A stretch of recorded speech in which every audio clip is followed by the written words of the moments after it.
ഞങ്ങൾക്ക് ഞങ്ങളുടെ പാർട്ടിയുടേതായ ഒരു നയമുണ്ട്. അതാണ് പ്രതിപക്ഷ നേതാവും പറഞ്ഞുകൊണ്ടിരിക്കുന്നത്. ഞാൻ NSSന്റെ SNDPയുടെ ഒന്നും പ്രാധാന്യം കുറച്ച് കാണുന്ന ഒരാളല്ല. അവരൊന്നിക്കുന്നതിനകത്ത് നമുക്ക് എന്താ പ്രശ്നം?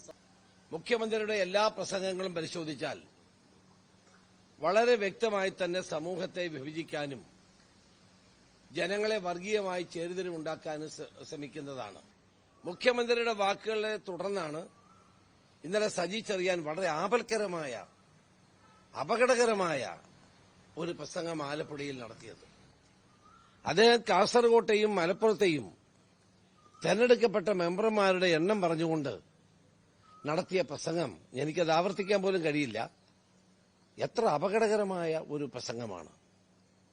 അപ്പോൾ ഈ തെരഞ്ഞെടുപ്പിൽ, വരാൻ പോകുന്ന തെരഞ്ഞെടുപ്പുകളിൽ CPMന്റെ ഒരു അജണ്ടയാണ് വർഗീയ ധ്രുവീകരണം, വർഗീയത ആളിക്കത്തിക്കുക. ഈ വരാൻ പോകുന്ന തെരഞ്ഞെടുപ്പിൽ CPM വർഗീയ കാർഡ് കളിക്കാൻ ശ്രമിക്കുകയാണ്.